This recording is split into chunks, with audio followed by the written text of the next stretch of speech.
এত রান করলো, ও অত রান করলো। গত কয়েকদিন ধরেই সামাজিক যোগাযোগ মাধ্যমে চরম সমালোচনার মুখে ছিলেন রাখাল রাহা।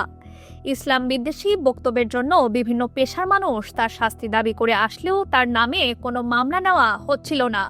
অবশেষে আজ সাইবার নিরাপত্তা আইনে তার বিরুদ্ধে মামলা দায়ের করা হয়েছে।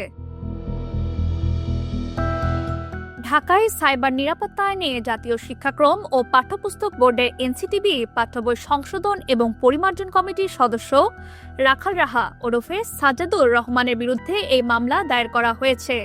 অভিযোগে বলা হয়েছে যে তিনি ইসলাম ধর্মকে হেয় প্রতিপন্ন করার উদ্দেশ্যে তার ফেসবুক অ্যাকাউন্টে একটি স্ট্যাটাস দেন, যা ধর্মীয় অনুভূতিতে আঘাত করেছে। মামলার অভিযোগে বলা হয়েছে 17 ফেব্রুয়ারি রাখাল রাহা তার ফেসবুক অ্যাকাউন্টে একটি স্ট্যাটাস পোস্ট করেন, যা ইসলাম ধর্মকে অবমাননা করে। সাজ্জাদ হোসেন অভিযোগটি বিভিন্ন মাধ্যমে জানতে পারেন এবং 25 ফেব্রুয়ারি মতিঝিল থানায় গিয়ে মামলা করার চেষ্টা করেন, কিন্তু পুলিশ তাকে আদালতে যাওয়ার পরামর্শ দেয়। পরবর্তীতে সাজ্জাদ হোসেন সোমবার আদালতে গিয়ে মামলার আবেদন করেন। নসীম তাসলিম রহমান, ঢাকা ওয়েস্ট নিউজ।